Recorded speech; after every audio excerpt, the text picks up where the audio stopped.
In the year 2167, the demon race finally conquers the last of human territory. The world has completely fallen. Amidst the fiery ruins stands Si Chen, humanity's last SSS-Rank lightning assassin, beaten but not yet broken. The scene shifts back 7 years to the day several demon kings descended upon the world. The demon king, Lanyu, stands over Si Chen and mocks him. Lanyu sneers that they call this man humanity's last hope, but he sees only pathetic, fragile trash. The demon king declares that Si Chen's only remaining purpose is to become his food. A dark red energy begins to form in Lanyu's hand. With a wicked smile, the demon king screams that Si Chen will become his food, his power. Lanyu unleashes the attack, intending to absorb Si Chen once and for all. The evil energy consumes Si Chen's body, leaving him trapped.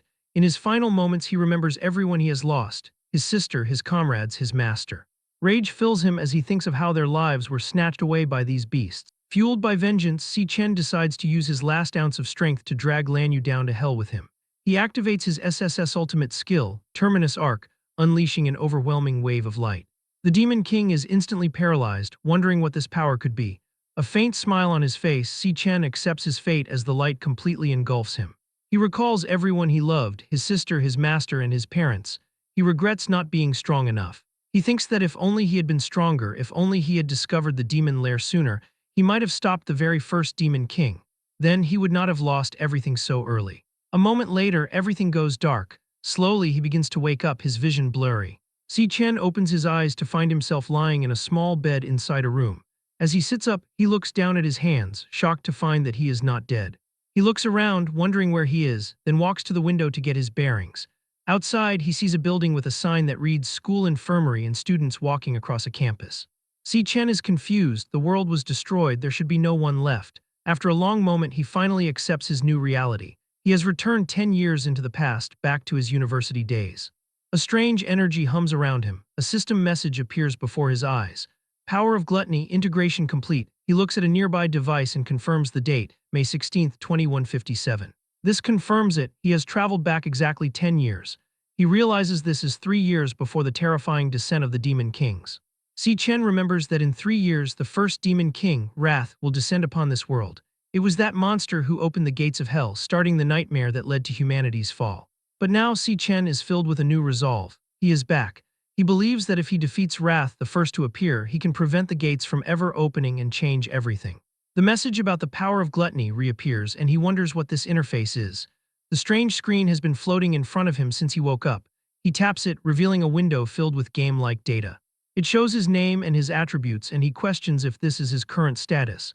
He has never seen anything like this before. In his past life, he fought using only his awakened power. In this world, only 1 in every 10,000 people can become an awakener. His university only recruits those with potential, but in his past life, he failed to awaken and was at the very bottom of the social ladder. He assumes that's why he woke up in the infirmary. He was always getting beaten up. Suddenly, an image flashes on the screen detailing the Lightning Assassin class, a lightning-type fighter specializing in speed. Si Chen recognizes it instantly. This was his class from his previous life. He can feel the power coursing through him and wonders if he has somehow awakened early. Determined to find out, he prepares to test this power and selects switching class from the menu. The interface card in his hand flies towards the door, which snaps open at that exact moment. A young man wearing glasses stands in the doorway, a shocked look on his face. It's his friend Ma Long. He rushes over to Si Chen, asking if his body is okay now. Si Chen assures him he's fine and quietly confirms that Ma Long cannot see the interface. Ma Long is amazed. He exclaims that all of Si Chen's injuries are gone and his recovery was even faster than an awakener's. While his roommate chatters on, Si Chen just stares at him. He remembers that Ma Long was a low-tier awakener who tragically died on the 3rd day of the Demon King's descent. But now his friend is alive, standing right in front of him. Only in this moment does he truly feel that he has come back. Suddenly, Ma Long remembers the rank test is tomorrow. He tells Si Chen that even though he hasn't awakened yet, the test is crucial for his graduation evaluation and drags him out of the room to prepare. The two leave the infirmary and walk across the vast university campus. It is teeming with life. Students are everywhere. Si Chen quietly remarks that it has been a long time since he has seen so many living people. Ma Long is freaked out by his strange comment and suggests they just take a walk around the playground. As they walk, Si Chen thinks to himself that he once lost everything completely. He knows that if he does nothing, that desperate future will soon arrive again. He decides he must take action immediately and increase his level as fast as possible. In this era, there is only one way for an awakener to level up. by killing monsters in the demon lairs. The problem is that the great guilds monopolize nearly all the demon lairs, giving outsiders zero chance to level up. He considers his own power level. The government classifies awakeners into ranks, S, a B, C, D. Most students at the university are stuck at E rank. Only a few geniuses with guild backing can reach D rank. He looks over at his friend and knows with certainty that even now he is far stronger than him. Without warning, a basketball flies through the air and slams directly into Ma Long's face. He collapses onto the bleachers, his nose bloody. A group of bullies approaches them. Their leader smirks, recognizing the two and remarking on how fast they recovered. Ma Long groans, realizing they've had the bad luck to run into him. Si Chen simply glares back at the thugs, not a trace of fear in his eyes. The bully says to his friends that he told them these two kids were tough. He then turns his attention back to them, complaining that since they knew he was playing ball here, they should have thought to bring 2 crates of drinks. Panicked, Ma Long starts to apologize, promising to go buy them right now, but Si Chen stops him. He steps forward and states that Ma Long is not the one at fault. He declares that the ones who should be saying sorry are them. Si Chen recognizes the bully. Memories of a past filled with torment well up inside him. He sees himself being drowned, his head shoved into a toilet by laughing thugs. He remembers Ma Long, weak but defiant, getting beaten for trying to intervene. The ringleader had always taunted him, claiming the beatings were just stimulation to awaken his dormant powers. After passing out, they'd leave him on the grimy floor, bored. Ma Long would be there, helping him up, asking with tears in his eyes why they were so relentlessly cruel. It was then Si Chen learned that pure malice wasn't exclusive to demons. It thrived in the human world as well. Back in the present, Gong Cheng is still demanding drinks. Ma Long, terrified, offers to go buy them immediately, but Si Chen stops him. He steps forward, declaring that Ma Long is not the one in the wrong here. Gong Cheng is stunned by his sudden defiance. Ma Long pleads with Si Chen, asking what he's doing. Gong Cheng, an E-rank flower warrior, ignites his fists and charges forward. Si Chen meets his gaze, his own eyes glowing with a faint red light, completely unafraid. He knows Gong Cheng is just a bully who leans on the reputation of his student council president brother. The watching students start to murmur, anticipating another beatdown for the 2 school outcasts.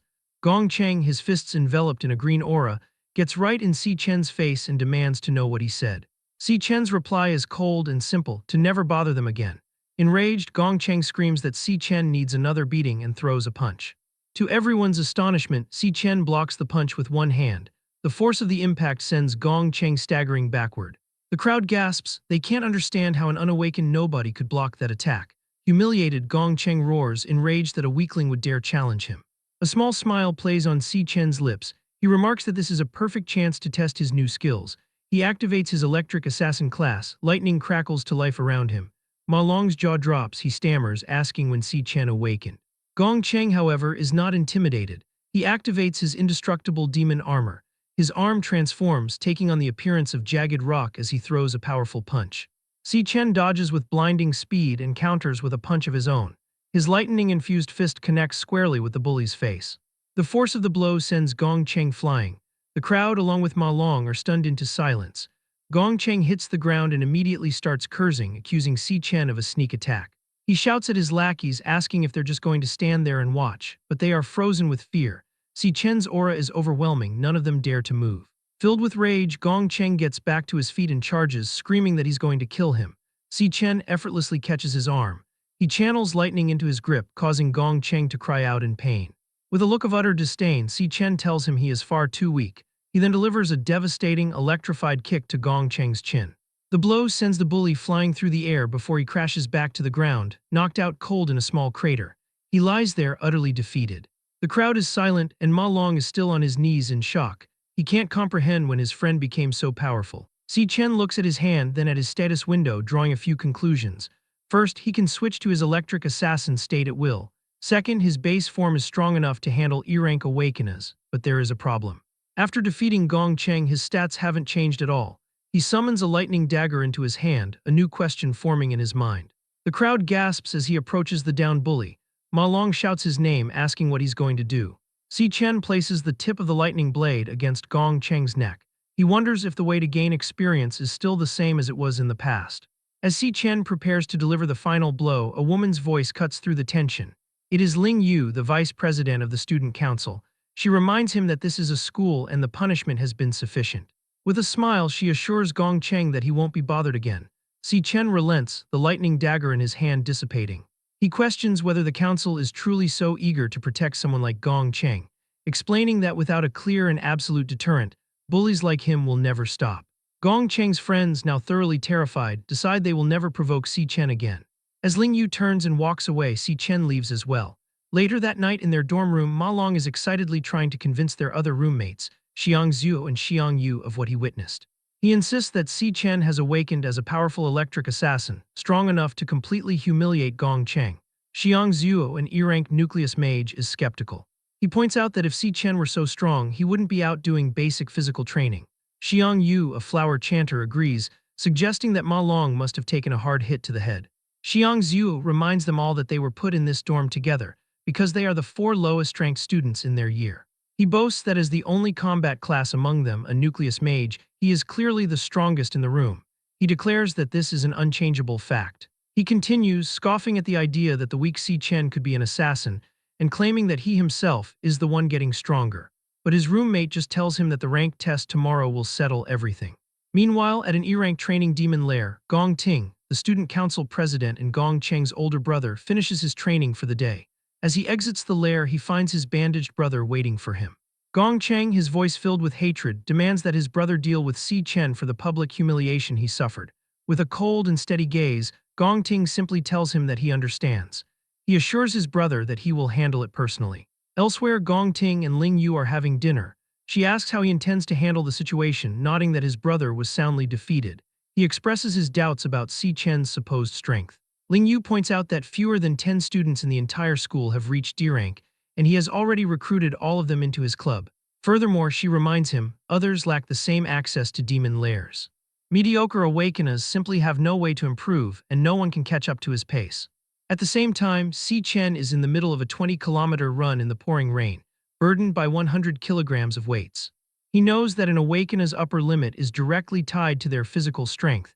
He pushes himself, but he knows this is still not enough. His mind drifts back to the year 2160 when the demon king Wrath descended upon the world. In an instant, his sister, his only relative, was killed.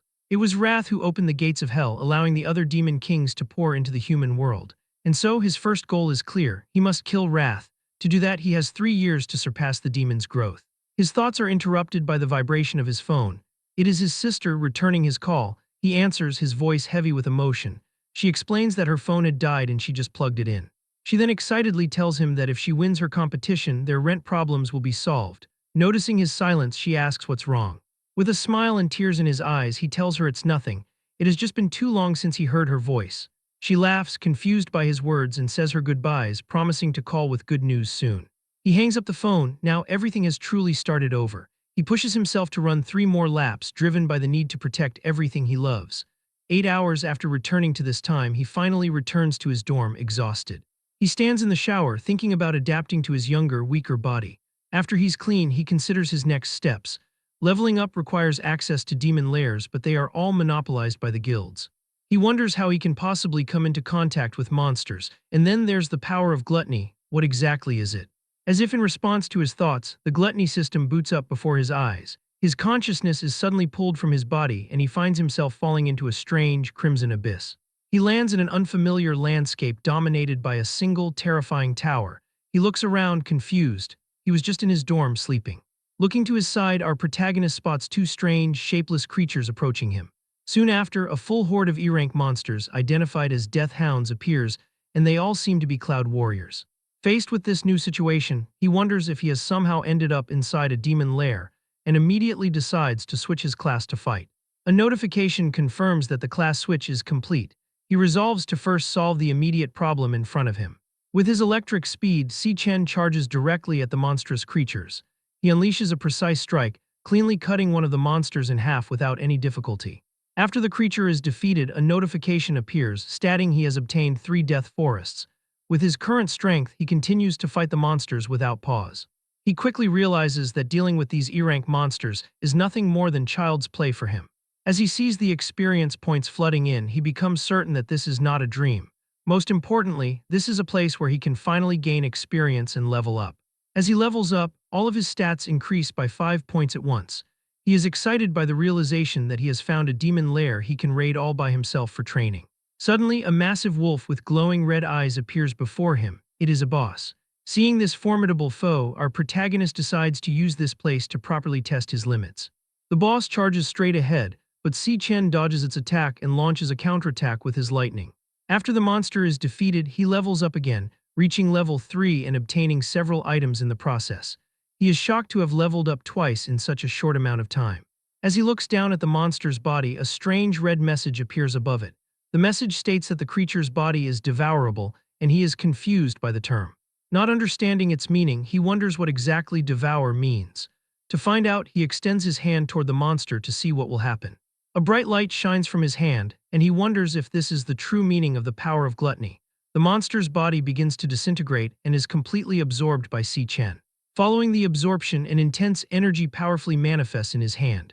At the end of the process, the monster is transformed into a card, a result that shocks him completely. He now understands that he can devour his enemies and transform them into his own classes.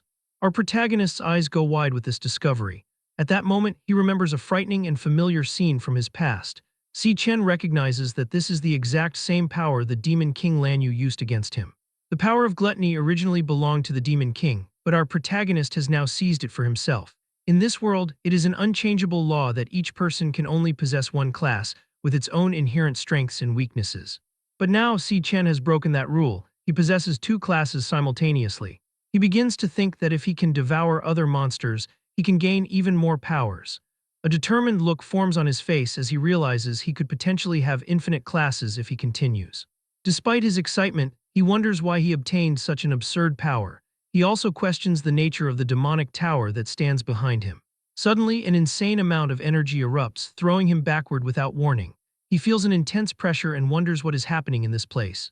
A mysterious voice declares that he has finally arrived, and that it has been waiting for him for a long time. The sinister creature then reveals its form and calls out Si Chen's name directly. The government classifies awakeners and monsters based on their combat power, from E rank all the way to S rank. With no time to think, the creature attacks and our protagonist is thrown back once more. He recalls that in his past life he nearly perished just to reach S rank, but now he is only D rank. The monster before him, however, is an S rank boss, and the difference in their power is immense. He wonders what kind of lair this is to have an S rank monster appear out of nowhere. On top of that, he is shocked that the creature knows his name. During their fight, they exchange dozens of blows. He knows the creature has had several chances to finish him.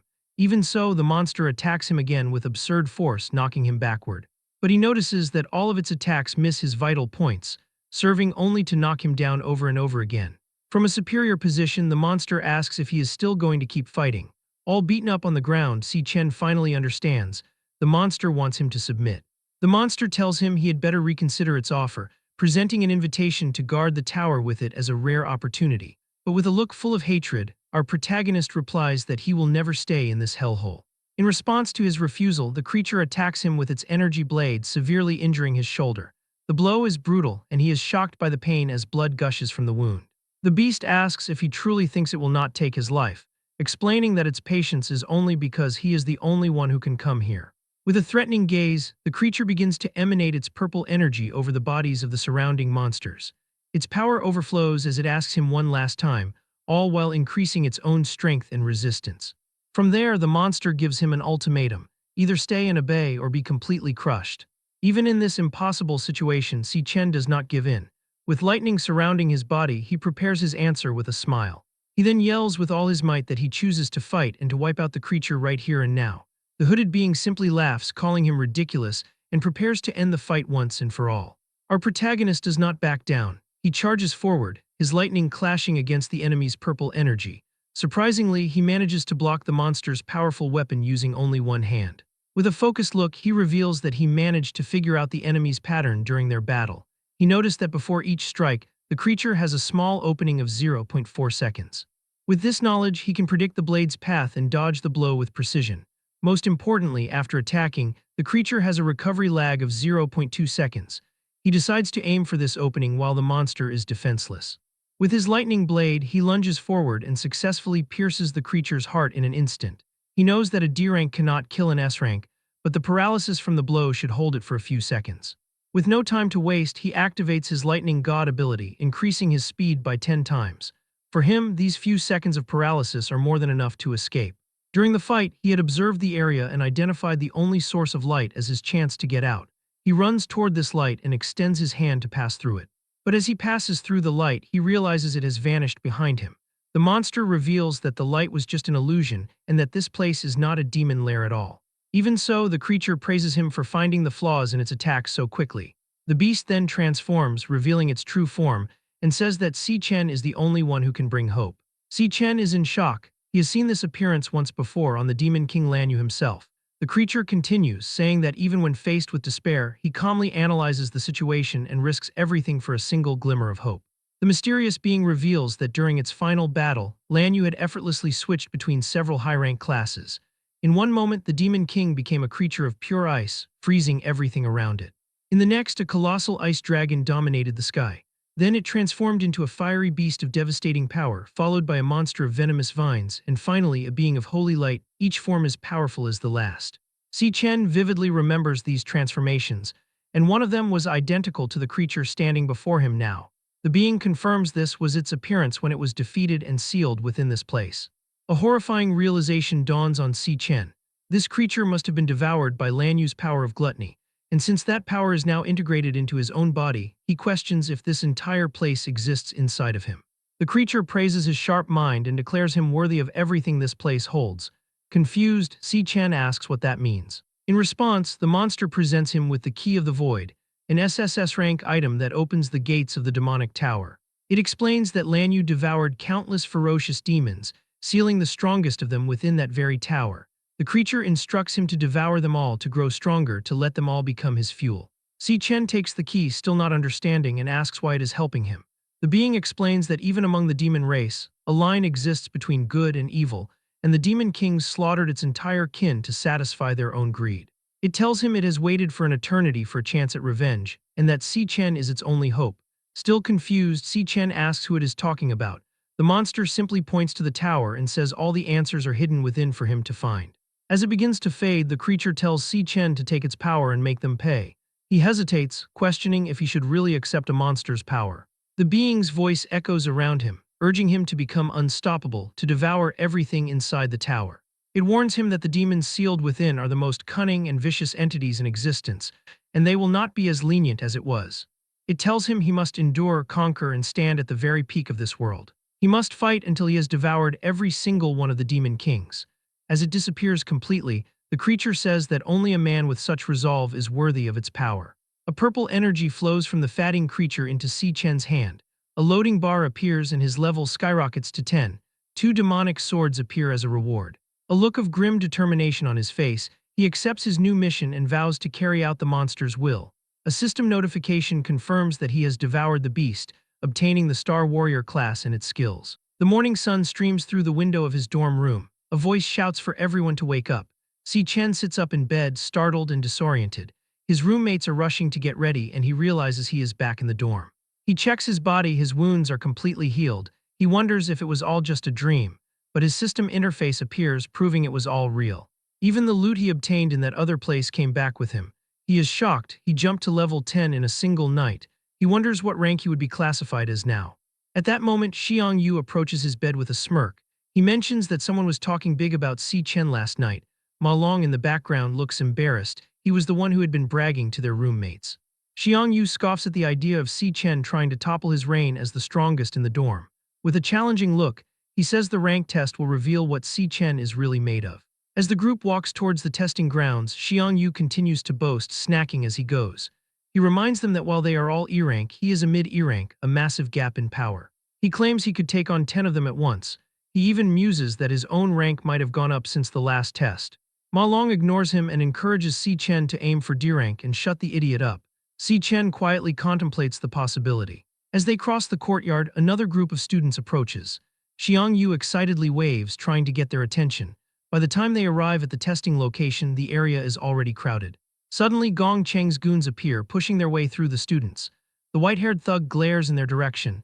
Fearing trouble, Si Chen's roommates want to stay away. But Si Chen walks straight past them unfazed. The two goons freeze in place, then bow respectfully, calling him Big Brother Si Chen. Xiang Yu is in shock, wondering why they are being so respectful. Si Chen continues walking as the two thugs remain bowed. A new voice calls out his name. It's Zhang Jian, a student council officer.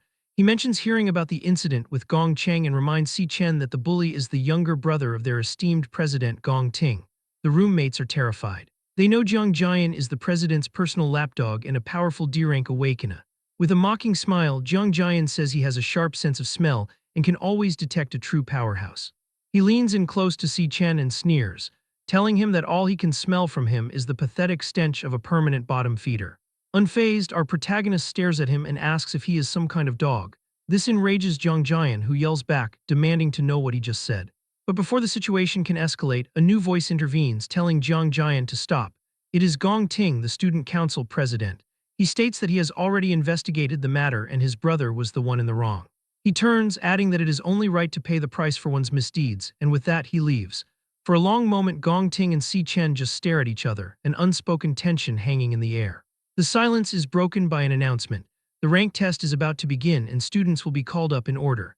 Gong Ting walks away with Jiang Jian, remarking that Si Chen does not seem to be much of a threat. From a high window overlooking the ceremony, a mysterious blonde woman observes the scene. Someone approaches her and asks why she is there and if she has spotted any students worth watching. With a small smile, she simply replies that this year's test might be quite interesting. 1 hour later, the assessments finally begin. The next to be called is Xiang Zuo. A look of determination on his face, he steps up, ready to show everyone his true strength. He enters the testing booth to begin. The test is conducted individually inside a specially made training demon lair. At its center is a demon heart, capable of absorbing the energy of the students. The awakener must release all of their energy in front of this heart. Xiang Zuo unleashes a blast of power at the device with all his might. The heart absorbs the energy and transmits it through cables to external equipment, which processes it into data. The screen flashes E-grade mid-tier. The teacher confirms the result, but wonders why the second piece of data has not yet appeared. Ma Long anxiously remarks that this is the main event of the test. Besides the current grade, the test can also measure a student's maximum potential. Those with high potential often receive special attention from the state. His potential is revealed to be C. Disappointed, Xiang Zuo leaves the booth. He has not improved at all in 2 years and had hoped to reach D rank. As the next student is called, his friends console him, reminding him that they are even weaker. True to their word, Xiang Yu and Ma Long both receive E-grade low-tier results. Suddenly, a new result appears on the screen that leaves the trio completely shocked. The first D rank of the year has been announced, and the crowd erupts. Sometime later, another D rank is announced, this one with a potential. Xiang Zuo and his friends are devastated. That's already the 8th D rank of the day. The teachers are impressed. Normally, only 2 or 3 graduates per year manage to reach D rank. With most of the tests complete, the teacher prepares to call the final student. It is none other than Gong Ting, the student council president. The crowd goes wild. The young master of the Imperial Guild, the chosen one with countless titles, is finally taking the stage. From a distance, Si Chen watches impassively. The students murmur amongst themselves, remembering that he had already reached D rank 2 years ago and wondering what level he might achieve now. Inside the testing room, Gong Ting approaches the demon heart. He thinks to himself that for now, he should hold back some of his power to create a bigger sensation later. Even so, he is confident he will set a new record in the school's history. A moment later, the machine begins to process his data. The teacher is shocked by the color of the energy Gong Ting released. Then the result flashes on the screen, stunning everyone into silence. D-grade high tier with an S-rank potential. The crowd erupts once more. Jiang Jian and his friends celebrate wildly, screaming that he is the first in the school's history to achieve such a result. Ma Long's jaw drops. They have just witnessed history in the making. The teachers confirm the result and decide to report the achievement to their superiors immediately. They know that an awakener with S-rank potential is a rare treasure and will be protected by the state. And as the son of the Imperial Guild's leader, his result is sure to make national headlines. From their vantage point, the mysterious duo comment on the surprising number of talented students this year. The man, Yuan Long, the university's principal, asks the woman if she had already known about Gong Ting's potential. She replies that no, she had not, and that she did not come all this way just to see him. With a smile, she reveals that, compared to him, she is more looking forward to another student's performance. The camera focuses on Si Chen, who has been watching everything with a serious expression. And then the teacher calls the final name to be tested, Si Chen. Jiang Jian approaches Si Chen and yells at him to bring some honor to his dorm. He sneers, saying that if all 4 of them turn out to be bottom-tier trash, their dorm will be the biggest laughingstock in the entire university. He continues to mock them, stating that a bunch of weaklings like them would only bring disgrace to the school. But Ma Long has had enough. He yells back, telling Jiang Jian to just wait and see. He screams with all his might that Si Chen is going to blow his mind with his power. Seeing the confrontation, Xiang Yu and the others grow worried, wondering what will happen next. Inside the testing lair, Si Chen gets into position, preparing to unleash his full power. Si Chen reflects on the current state of the world. For an awakener to secure a future, the only path is to join a high-rank guild. And for most, the only chance to prove their worth to these guilds is the graduation combat assessment. The squad that takes first place will have every single member directly recruited by the nation's top-tier Imperial Guild. This test is about far more than just determining a student's rank. Meanwhile, Zhang Jian is introducing Yan Lin, a new low D rank, to Gong Ting's group. He boasts that with all 9 D ranks from this year now on their team, along with Gong Cheng, victory is practically guaranteed. The true purpose of the test is revealed, to scout the perfect teammates for the graduation assessment. But in an environment where a strongest team is inevitably born, so too is a weakest team. Ma Long nervously wonders how long Si Chen has been inside the testing booth. There has been no movement at all, and the result screen remains blank. The other students start to mock him, joking that his power is so pathetic the machine can't even register it, and begin to leave. Zhang Jian declares that the testing is basically over, and that the few left are undoubtedly trash. He suggests they go find a place for some karaoke. Gong Ting agrees and tells him to call the rest of the team. But then the screen lights up. The result shocks everyone into silence. Si Chen is a high D rank. His dorm mates and the rest of the student body are left speechless, unable to believe what they are seeing. Ma Long erupts in celebration, shouting that he knew his friend was strong. Across the field, Gong Ting and Zhang Jian are stunned. They never expected a high D rank. Suddenly, a system notification appears, detecting an instability and requesting the candidate to retest. Si Chen realizes that his base stats at level 10 are equivalent to a high D rank. He decides to test another of his powers and initiates a class switch. He activates his weakest, devoured class, the Infernal Death King. The screen flashes again. His rank instantly jumps from high D rank to mid C rank. His friends are dumbfounded. Zhang Jian yells that it's impossible, that the machine must be broken. The teachers panic. They have never seen a rank change during a test and assume a system malfunction. The system once again detects an instability. The demon heart itself seems to be straining under the pressure. Si Chen decides to use his other classes to see the final result. He activates Purgatory Rakshasa, preparing to unleash the full extent of his true power. The demon heart begins to crack, looking as if it's about to explode. A dark purple energy fills the sky, terrifying everyone. Gong Ting and the others look up, wondering what is happening. His friends believe this is a celestial omen, that history is being rewritten. They realize their dorm has birthed a god-tier monster. At that moment, the potential screen glitches, displaying a distorted Goldens. The teachers scream in shock, wondering if it's another S-rank potential. Gong Ting is paralyzed with disbelief. A warning flashes on the screen, quickly changing to system error as the machine shakes violently. The screen then displays an SSS, indicating that the value has exceeded the system's maximum load. A student screams in terror. The testing machine explodes. The teachers rush to the scene, yelling that the demon heart has overloaded. They run into the testing booth to check on the student. Inside, they find the demon heart completely destroyed. They assume it must have burned out from overuse. Si Chen thinks to himself that he accidentally pushed too hard and choked the heart to death. But from this, he discovers that his power of gluttony can even devour the core of a machine. He walks out of the booth unharmed and decides to test his newly acquired ability. He activates the exquisite demon heart and is now able to see the true rank of everyone around him. This ability, he realizes, will be incredibly convenient. He looks at Gong Ting and discovers that he too has been hiding his real strength. With the machine broken, the teachers are forced to suspend the testing for the day. They declare that Si Chen's data was likely an error and that those who haven't been tested yet should return tomorrow. But Ma Long and the others don't care. They celebrate, proclaiming that Si Chen is a genius. Suddenly, Zhang Jian appears, shouting about how a loser like Si Chen could ever reach C rank. He blames him for breaking the demon heart, complaining that now the student council will have to wait. Annoyed by his incessant whining, lightning begins to crackle in Si Chen's hand. He considers just crippling him for good. But Gong Ting intervenes, telling Zhang Jian not to be disrespectful to their new teammate. Zhang Jian is completely shocked. Gong Ting then turns to Si Chen and with a smile invites him to join his squad for the graduation combat assessment. He guarantees that if they fight together, the highest score in history will be theirs. Ma Long and the others are flabbergasted by the president's personal invitation. One of Gong Ting's teammates grows upset.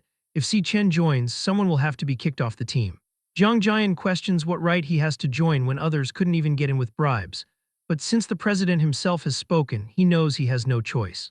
Swallowing his pride, Zhang Jian forces a smile and welcomes Si Chen to the team. To everyone's astonishment, Si Chen simply refuses the invitation on the spot. Zhang Jian is speechless at his audacity. Even Gong Ting seems surprised by the rejection. Annoyed, Zhang Jian yells that their team is the strongest in the school, but Si Chen remains indifferent, telling him it has nothing to do with him. With a cold look, he warns them not to bother him again and turns his back. Jiang Jian is left fuming as Si Chen and his friends walk away. The crowd is in shock.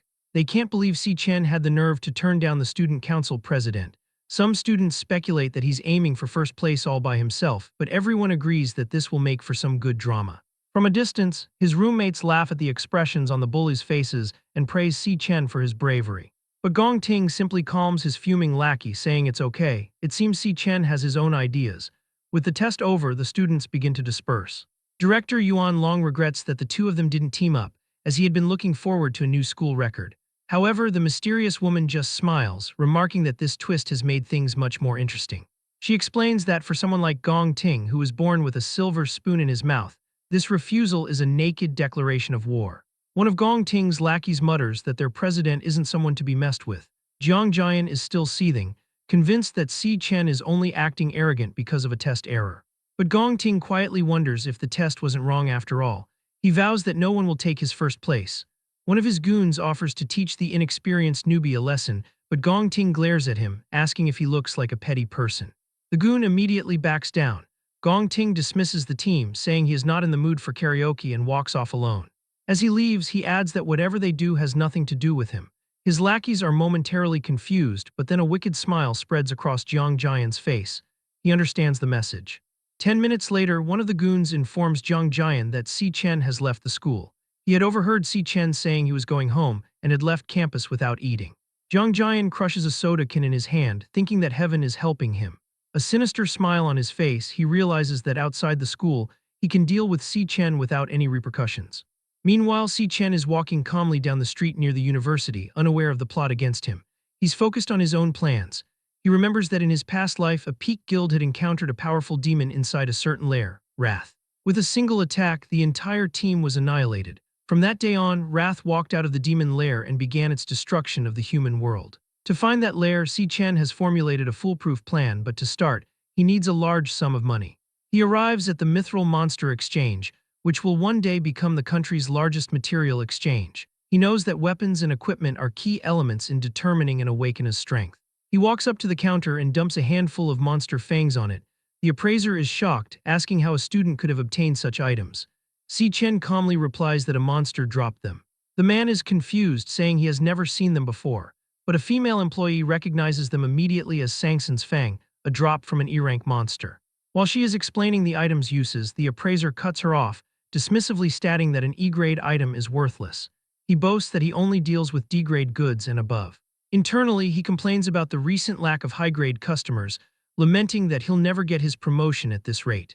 He decides it is not worth his time and tells the newbie to handle it before walking away. A moment later, the woman hands Si Chen a briefcase with 18,000, which he notes is enough to solve his rent problems for now.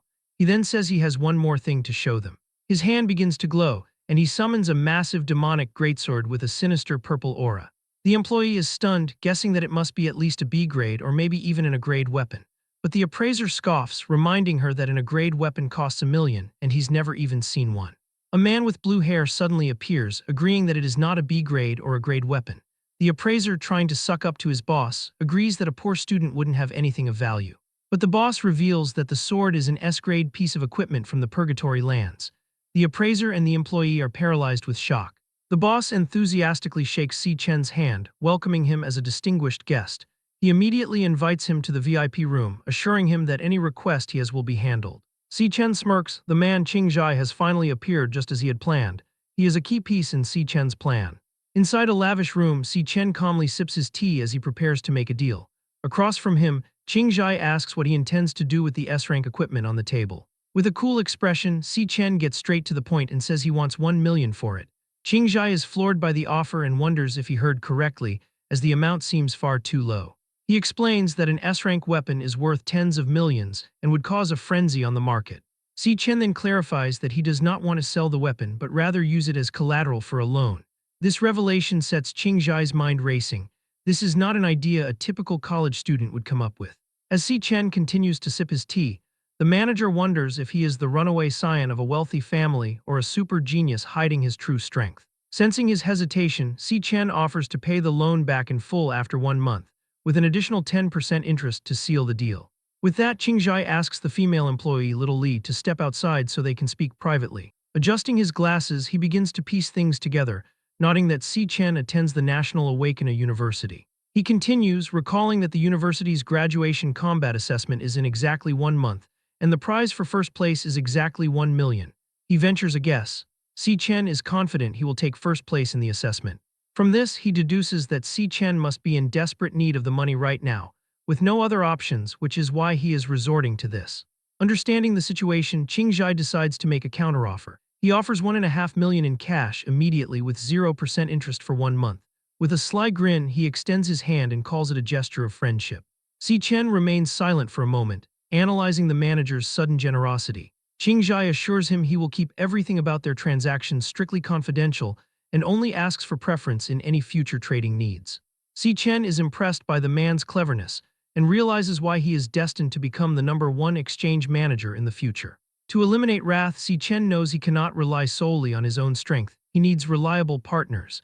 The two shake hands, sealing their new partnership. Immediately after, a mana contract is established, and the money is transferred to Si Chen's account. Qingjai then asks what weapon Si Chen will use during the graduation assessment. He mentions that while he has no S-rank equipment in stock, he can lend him some high-quality B-rank or even A-rank items. Si Chen calmly declines the offer and with a simple gesture summons another greatsword identical to the one on the table. Qingjai and Little Li are left speechless. With their business concluded, Qingjai bids farewell to Si Chen, calling him a true young hero. He then turns to Little Li and promotes her to supervisor on the spot for helping to secure such an important client. As Si Chen is about to leave, he mentions he needs to buy something before he goes. Shortly after, he gets into a taxi.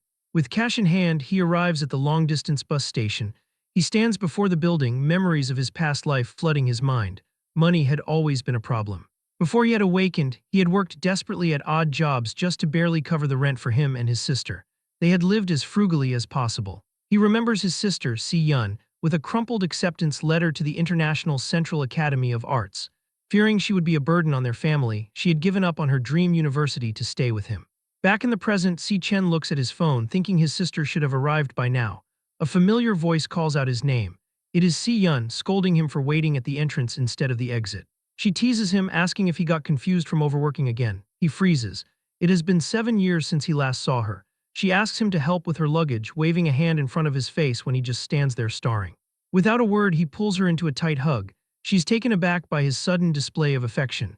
A smile of pure relief on his face, he thinks to himself that he has finally found her again. After a moment, she starts to push him away, complaining that he's suffocating her. She asks if he got rejected by a girl, noting his strange behavior. They walk home hand in hand, his sister chattering about her trip. Seeing her smile, Si Chen feels a renewed sense of purpose. He silently promises that in this life, he will never let her suffer any grievance again. Meanwhile, in a dark alley, a group of thugs lies in wait. Their leader, Jiang Jian, tells them to get ready to ambush Si Chen the moment he appears. With a wicked grin, he swears he will make him taste the consequences of provoking him. One of his goons looks worried and asks if it is not risky to bring so many people from the student council. The leader, Jiang Dai, replies that Si Chen's attitude really ticked him off, claiming a bottom-feeding, low-rank piece of trash had no right to disrespect him. He remembers Si Chen's words telling him he was too noisy and not to bother him anymore, which left him furious. Because of this, he orders his men to beat Si Chen half to death, ensuring he is crippled and unable to participate in the graduation assessment in 2 weeks. He boasts about being one of the top-tier cloud assassins in the entire school and flashes his gleaming dagger, ready for action. Meanwhile, our protagonist and his sister, Si Yun, continue their peaceful walk, completely unaware of the impending danger. The girl notices her brother's strange behavior these past 2 days and asks if it's because of the pressure from the graduation assessment. She jokes that a stubborn blockhead like him is not likely to be troubled by love problems, so the assessment must be the cause. With that, the girl tries to cheer him up, reminding him of the encouraging words he himself once told her, that life is a long road and opportunities will come sooner or later. To top it off, she even starts humming a song about believing in yourself to motivate him. Our protagonist thinks to himself that Si Yun is truly sensitive. She noticed his change the moment they met. He reassures her that he is really fine, but his sister thinks he's just putting on a brave face because of his man's pride. She sighs, recalling a line from a book that said men start building their own walls when they reach a certain age, and concludes that her old brother is really getting old. Little do they know, as they walk, Jiang Dai's group is already watching them from a nearby alley, ready to strike. One of Jiang Dai's goons notices Si Chen's sister and asks their leader about her. With a malicious look, Jiang Dai says this is even more perfect. He points out that there are no surveillance cameras in this alley and that the brothers are in for a treat this time, implying the fun will be even greater. Our protagonist suddenly senses a hostile aura approaching quickly. He immediately recognizes that it is the gang from the student council coming to cause trouble. Si Chen is surprised they managed to find them so quickly in such an isolated place. To keep his sister from getting involved in the chaos that's about to unfold, he quickly grabs his earbuds. In one swift motion, he puts the earbuds in her ears so she won't hear the fight. He tells her there's a song he really likes and has been looping for a long time recently, and that she should listen to it. Si Yun is confused by his sudden action and asks since when he started liking music. He tells her it's fine, that music can convey a person's state of mind. She smiles, thinking that perhaps this way she can understand her old brother a little better.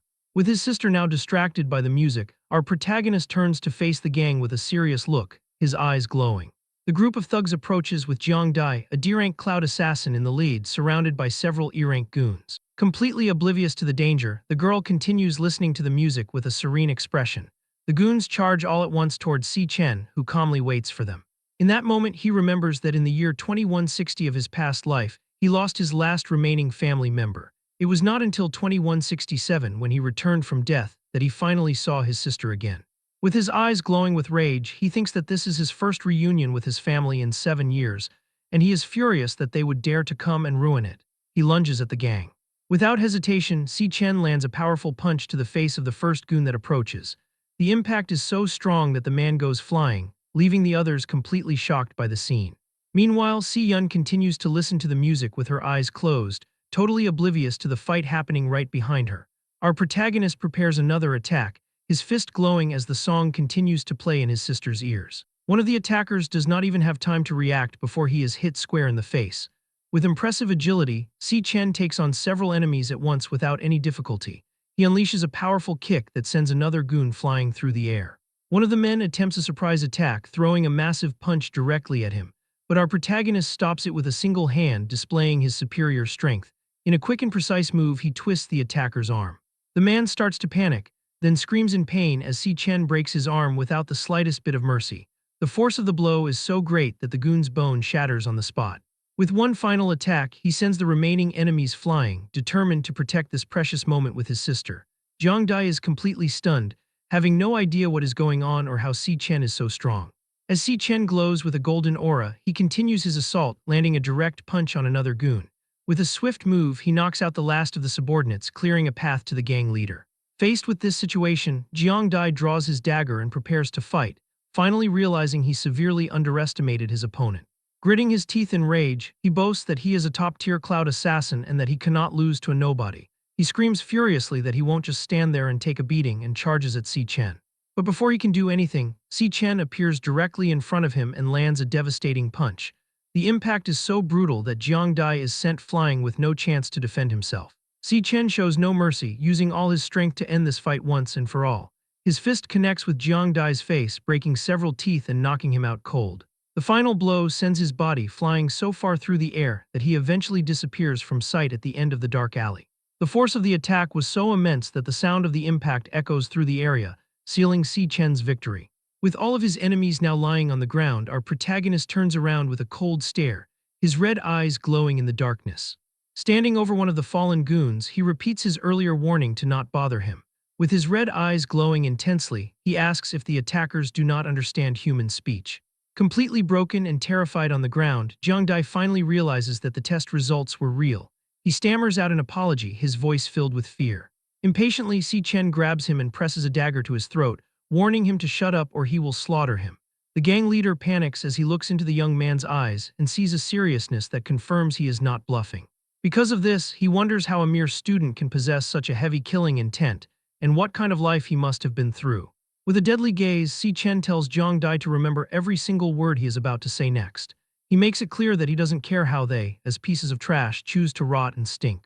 But he warns they are not to come bothering him again. At that, Si Chen presses the dagger closer to his throat and continues his threat, his voice low and menacing. He warns that if they dare to threaten his sister's safety or even so much as appear in her line of sight, he will, without a single moment of hesitation, make them all disappear forever, one by one. Completely terrified and now openly crying, the goon can only nod his head, unable to speak a single word. After delivering his final message, Si Chen walks away, leaving the bullies behind as the dagger clatters to the ground. Meanwhile, his sister Si Yun is still listening to the music. A single tear rolls down her cheek, moved by the song's lyrics. She wonders why this particular song makes her want to cry so much, not understanding the true reason behind her brother's choice. She thinks to herself that they have only been apart for just a few days, yet he makes it seem like he's really been through a lot. She reminds herself that she's always been with him and that he isn't that lonely. Taking off her earbuds, she calls out to her brother, complaining that he is being so annoying by playing this card.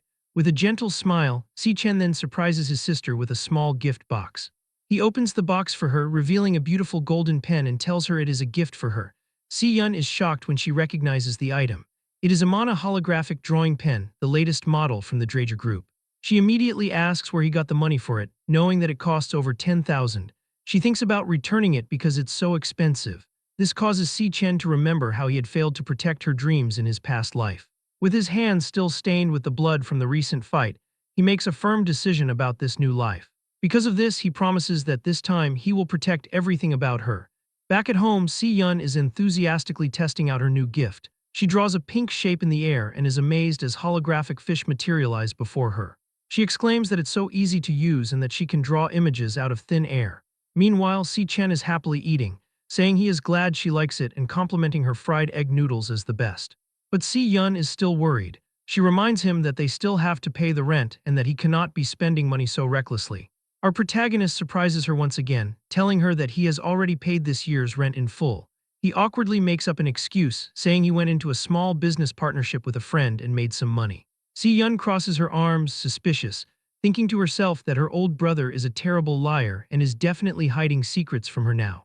Despite her suspicion, she notices a different look in her brother's eyes, a happy smile she has not seen on his face in a long time.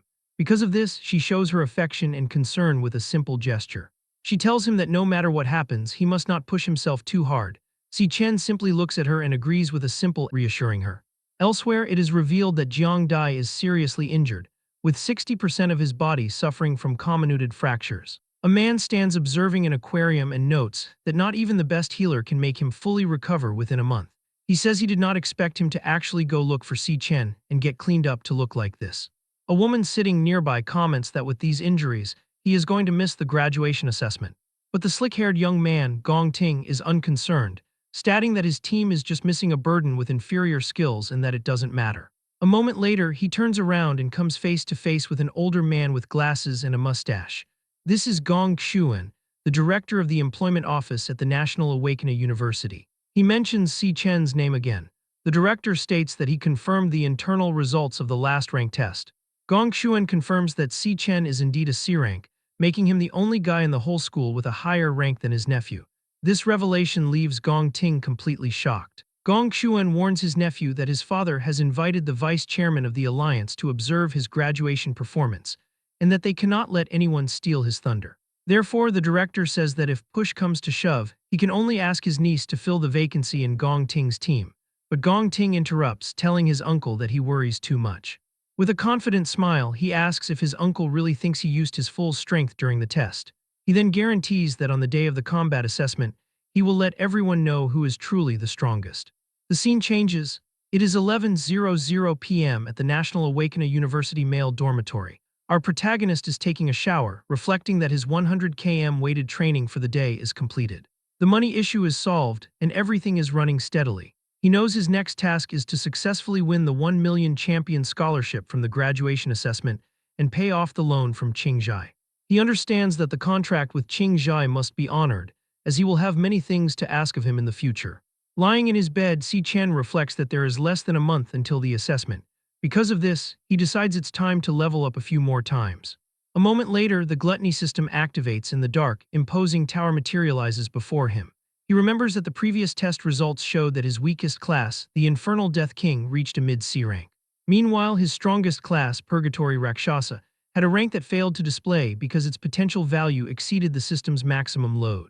Because of this, the ranks corresponding to his remaining two classes are still unclear. With this in mind, Si Chen summons the SSS-Rank Key of the Void. He uses the key to open the gate of the magic tower, deciding to test it out today. The gate opens into a cosmic purple portal, and he wonders what the scenery inside will be like. Without hesitation, he is pulled into the vortex and disappears. Upon arriving on the other side, our protagonist is surprised by what he sees and exclaims, "This is." He has found himself in a desolate location known as the Fallen Star Wastes, a place with a strange and alien landscape. Suddenly, our protagonist feels something unusual, and his body reacts unexpectedly. He can barely stay on his feet and drops to his knees on the rocky ground, not understanding what is happening. With great effort, Si Chen realizes that the surface gravity here is approximately 10 times stronger than normal. He looks around and notices the door he came in through has vanished. He understands that he must eliminate this floor's boss to open it again. As he slowly recovers, a giant spectral purple paw appears right in front of him, signaling imminent danger. A moment later, a phantom lion, a B-rank star warrior, materializes, an imposing creature ready to attack. To adapt to the heavy gravity, Si Chen decides to switch his class. The system initiates the transformation. Now, as a lightning assassin, his attributes are displayed, focusing on his multiplied speed and strength as he prepares to face the creature. With a ferocious roar, the phantom lion lunges at our protagonist, who braces for the impact. Using his newfound agility, Si Chen barely manages to dodge the beast's swift attack. Even though he is faster, he can still feel his body is heavy and knows he must end this fight quickly. In a swift move, he attempts to strike the lion's vital spot, but a system message flashes, "Miss." The vital hit failed and the paralysis failed. Our protagonist is shocked. He realizes that the high gravity has severely impacted not only his speed but also his attack precision. Because of this, his assassin class has lost almost all of its advantages. The creature seems to move with ease, unaffected by the gravitational pull. As it advances on him, he wonders if this is the standard strength level of monsters inside the Purgatory Magic Tower. Faced with this new situation, he decides to switch his class once more and chooses Purgatory Rakshasa. A class switch is initiated and the process completes. Now, as the level 10 Purgatory Rakshasa, a star warrior, his attributes are greatly increased, focusing on high strength and stamina, allowing him to manipulate gravity. He understands that different classes have different core advantages, and for close quarters combat in this environment, he must rely on the warrior class. With his now absurdly high strength, he prepares to land a devastating blow on the creature. He activates his gravity skill, stacking it to the maximum to increase the downward impact force to its absolute limit. His power increases to 200%, then 400%, then a full 600%. He realizes that in this environment that already has high gravity, the power of his punch is now amplified by a full 60 times.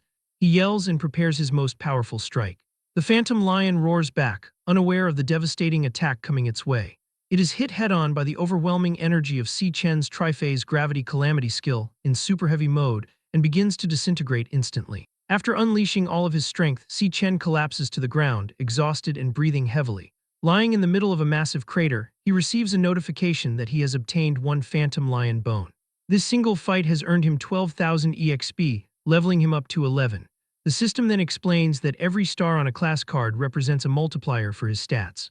The Purgatory Rakshasa card has a total of 11 stars, while the Lightning Assassin has 9. From this, he realizes that the Purgatory Rakshasa has a higher overall amplification, and its rank after class change should be higher. But he notes that just dealing with a single B-rank monster took everything he had. It seems both of his current classes have not yet broken through the B-rank limit. Speaking of which, he starts to think about something that is not making sense. He wonders why, after killing the monster this time, the system did not show the devourable mark. To make matters worse, the gate to the next floor of the tower still has not appeared. Suddenly, a terrifying theory crosses his mind. Could it be? In the pitch-black void above, a small, mysterious eye slowly opens. Before his very eyes, a massive black hole appears in the sky of this desolate place. From within its darkness, several pairs of glowing, menacing eyes begin to stare him down. He finally understands. The one he just killed with all his might was not the real lord, it was just a small mob. From the portal, several identical phantom lions emerge. One of them charges forward and attacks Si Chen with its sharp claws, giving him no time to react. A moment later, he is completely overwhelmed and torn apart by the creatures.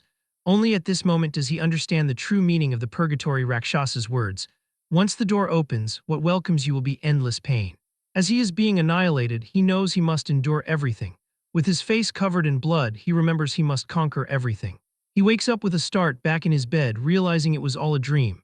Out of breath, he sits up in his dorm and tries to recover from the shock. Though it was a dream, the feeling of his muscles tearing, of his skin separating from bone, the pain was all incomparably real. He understands now that to become stronger, there are no shortcuts. This lonely and arduous road of purgatory has only just begun. The scene shifts. It is Friday, May 20th, 2157, at the National Awakener University Grand Auditorium. The graduation combat assessment team formation ceremony is underway. At a table at the front, Director Gong Xuan observes all the students. In the hall, the students are gossiping. They have heard that higher-ups from the Guild Alliance are coming to watch the assessment live. They realize this must be why the rules have changed so much this year.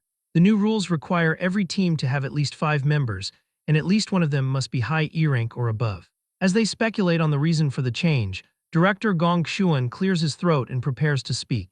He announces that the rank information of all students in this batch has already been sent to everyone's wristbands. He instructs them to check their devices and complete their team formations as soon as possible.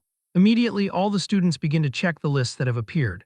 The list shows the names, ranks, and team statuses of each student, with Gong Ting at the top as a D rank high tier.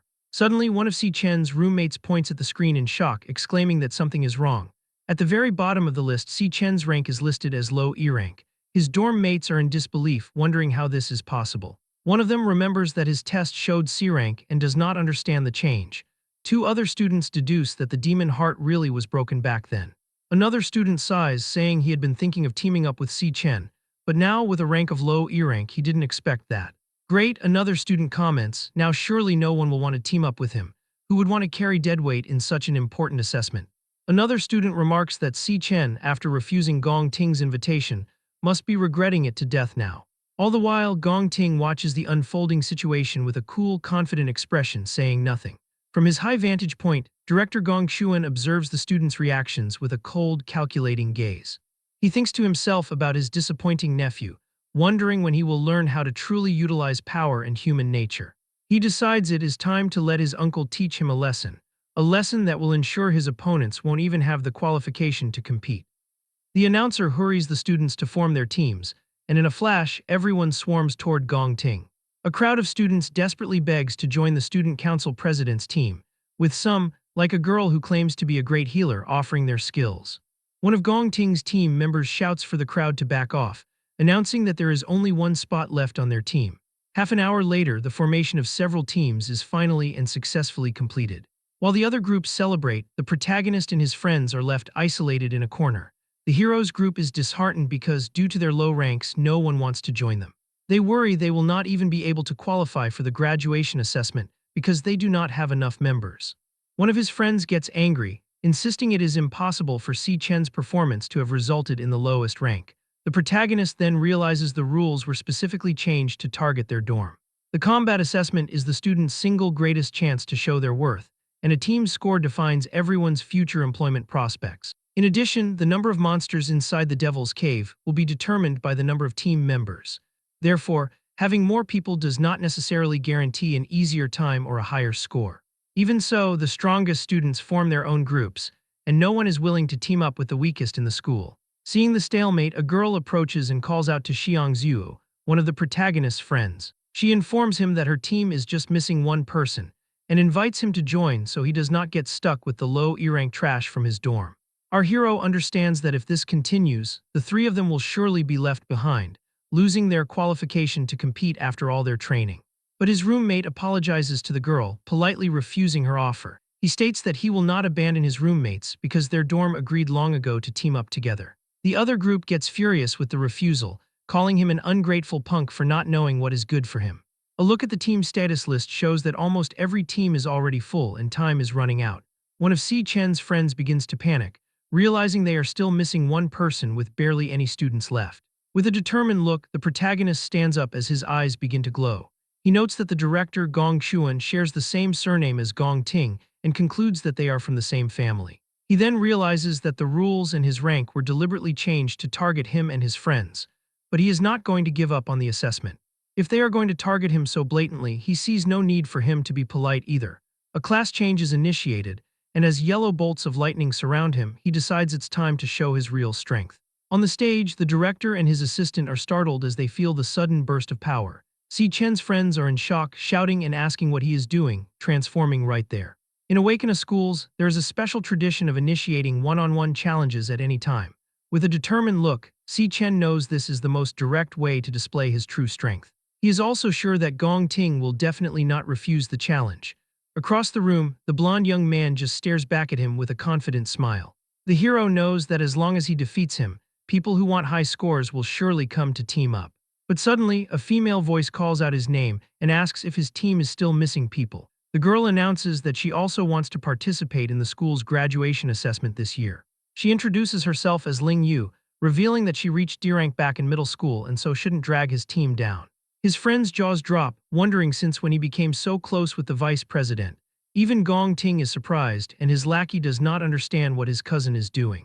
On the stage, director Gong Chuan is shocked and furious at Ling Yu's unexpected interference.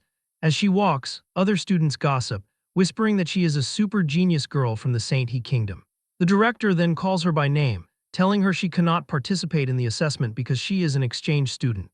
He continues, pointing out that since she transferred, she has never taken a rank test and has no report proving her current rank, so her participation would be completely against the regulations. Suddenly, the principal of the university appears in a flash of purple aura, agreeing with the director. Gong Xuan himself is surprised, wondering why the principal is here too. The older man then approaches the young woman and asks why she is joining in on the fun. The protagonist is confused, remembering that the principal's class is a warrior and wondering how he can have teleportation abilities. The principal tells Ling Yu that if she participates, it would break the fairness of the assessment, and she agrees with a smile, calling it a pity. With his eyes glowing green, our hero uses an analysis skill and tries to see both of their ranks, but he cannot detect anything. At this, director Gong Xuan agrees with the principal, stating that the school's prestige is built upon its history of following the rules. He explains that the purpose of the university is to cultivate superclass awakeners and provide a stable supply of talent to the world. He reminds them that the graduation combat assessment is a tradition of decades and one of the most important turning points in a student's life. The principal then asks how the school could afford the responsibility if a student loses this opportunity due to some special, unfair factors. The director breaks out in a sweat, wondering if the old thing has realized he's secretly tampered with things. He can't believe the principal would put on this show with Ling Yu just for that kid. Seeing the situation, the man decides to back down, thinking it is not worth butting heads with the old man. He then tells his nephew that victory should be easy now that his rival is saddled with 3 trash teammates. Changing his tune, the director agrees with the principal, admitting that it was the employment office's lack of consideration and that the current team formation mode might leave some people alone. With that, he announces that teams with fewer than 5 members or teams without a high E-rank member can also submit their registration. The gates of the assessment, he declares, are forever open to everyone. Immediately, the group's wristbands glow, confirming that their team has been formed. The friends celebrate, exclaiming that they can now successfully participate and decide that Si Chen will be their captain. The principal comments to Ling Yu that her interest in Si Chen is much stronger than he had imagined. On one side, we have the strongest team in school history, led by Gong Ting. On the other, Si Chen and his 3 lowest-ranked roommates. The older man smiles, curious about what Devil's Cave they will choose and how many points they will score in the end.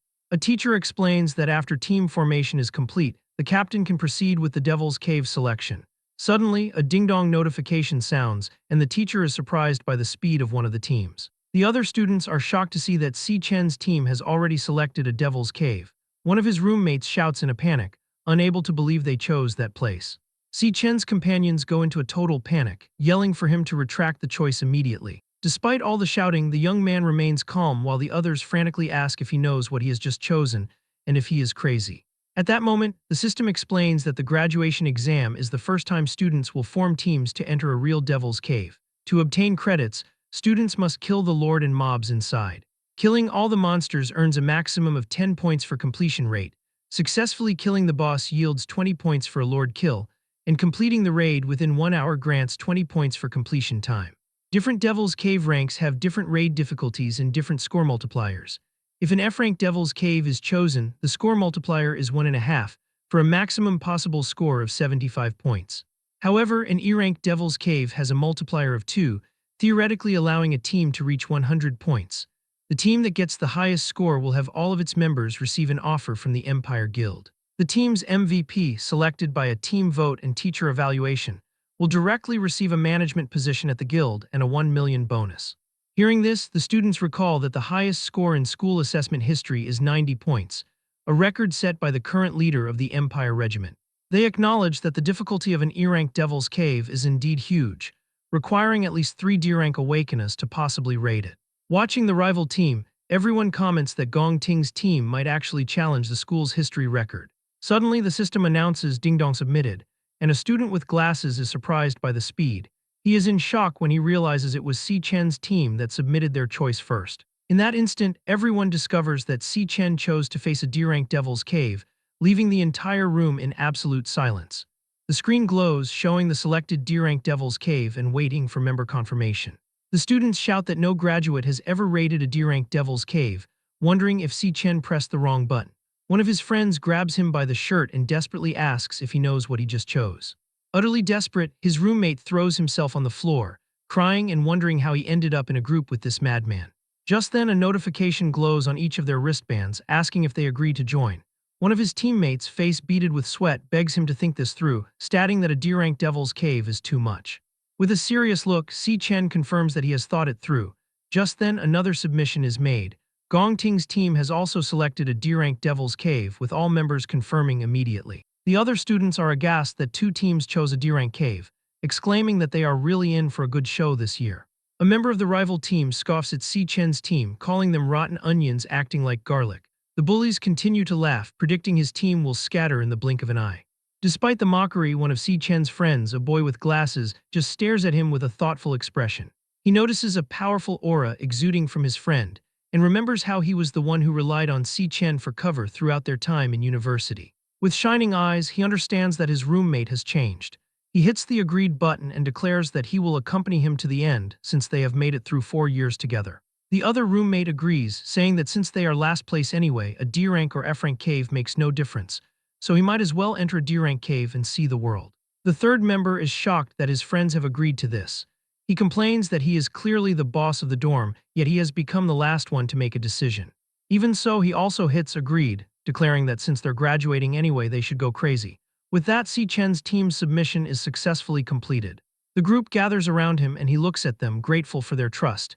He then apologizes, revealing that he chose the D-rank Devil's Cave to get the MVP. Upon hearing this, Gong Ting realizes his rival has been aiming for the top all along. Si Chen tells his friends that now that he has made them accompany him on this adventure, they will get the highest score together. But he declares that the MVP is his. Gong Ting states that the strongest in the school can only be one person. One of Gong Ting's teammates remarks that she has never seen that expression on his face before. At that moment, the rivalry between the 2 young men is finally out in the open. The principal smiles, commenting on how fearless the youth are. The woman next to him thinks that Si Chen choosing a D-rank Devil's Cave is a bit too confident. Even if he is a C-rank, trying to lead a team alone to crusade a D-rank Devil's Cave is impossible. Although the D-rank multiplier is 3, theoretically reaching a max of 150 points, the difficulty is several times that of an E-rank cave. With their team's current strength, it is not the optimal solution. The old man notes that with only half a month left until the combat assessment starts, it is impossible to achieve a qualitative leap in this amount of time. He hopes Si Chen's team can put up a decent show then. The scene shifts to 17 days before the assessment. In the school courtyard, Si Chen's group is exhausted on the ground. The friend with glasses complains that while others are inside practicing elemental power and monster simulation combat, Si Chen is making them do dodgeball, shuttle runs, and sprints. The hero explains that at this stage, practicing those things is meaningless. When they enter an unknown devil's cave and face powerful monsters, when fear and the unknown crush them in an instant, what will decide their fate is not theory from their brain, nor temporary combo skills, but their instinct. He reveals that all this training for stamina, explosiveness, and reaction speed is to improve their body's instinct. The help provided by the school's simulation training is extremely limited. The only thing truly useful is entering a real devil's cave for combat training.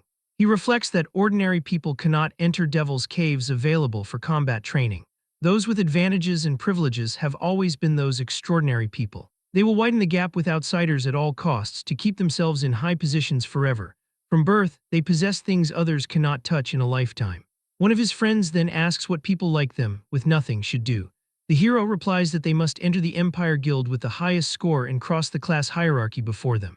His companions understand that the graduation assessment is everyone's only chance to overtake on the curve. Si Chen knows it is also his best chance. With a determined look, he declares that what he promised everyone he will do his best to achieve. He vows that they will definitely win.